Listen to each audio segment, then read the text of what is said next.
What would happen if we detonated humanity's most powerful nuclear weapon at the deepest point of the ocean? For sure, tsunamis hundreds of meters high would destroy coastal cities, earthquakes would level countries, new volcanoes would bring us nuclear winter. Maybe even Earth could be ripped apart or thrown out of orbit. Well, almost. Currently, Earth's deepest known point is inside the Mariana Trench. The Mariana Trench is a very deep valley right at the edge of two tectonic plates that looks like an upside-down mountain. It reaches a depth of about 11 kilometers, almost 3 times deeper than the dark grave of the Titanic.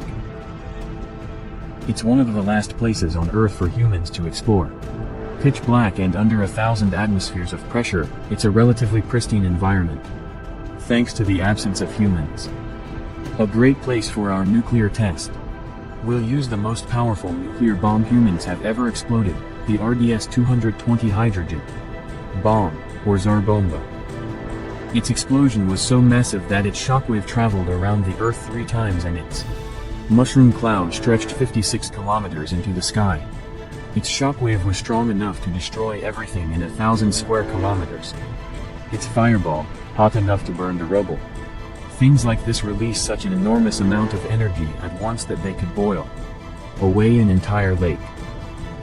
And if we set off a nuclear bomb in the Mariana Trench, that's exactly what happens. Let's bore the trigger. In the first few microseconds, the nuclear fuel undergoes its chain reaction and explodes. With the power of 50 megatons of TNT. A blinding flash of light illuminates the darkness of the trench for the first time in history.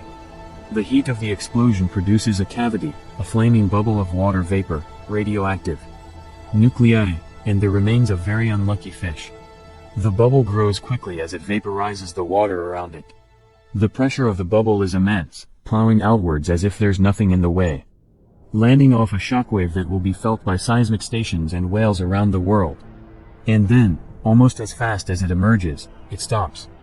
On the surface of the Earth, this fireball bubble would grow to 10 kilometers a second.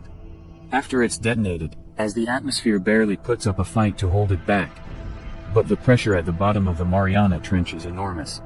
With 11 kilometers of water overhead, being in the Mariana Trench is like being crushed by a hydraulic press from every direction.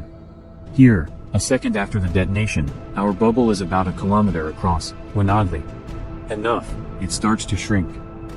The bubble overextends itself, losing pressure as it expands until the water turns it back, recompressing it. The tug of war between the fiery death bubble and water goes back and forth a few times.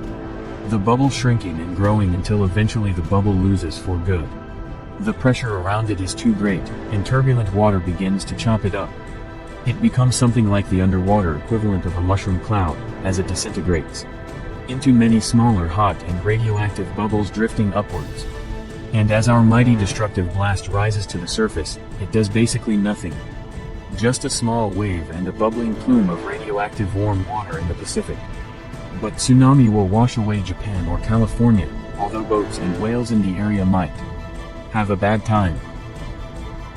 The radioactive fallout will be diluted into the Pacific after a few days, although a fair amount of radioactive water and salt makes it to the atmosphere, where it collects and then rains down again.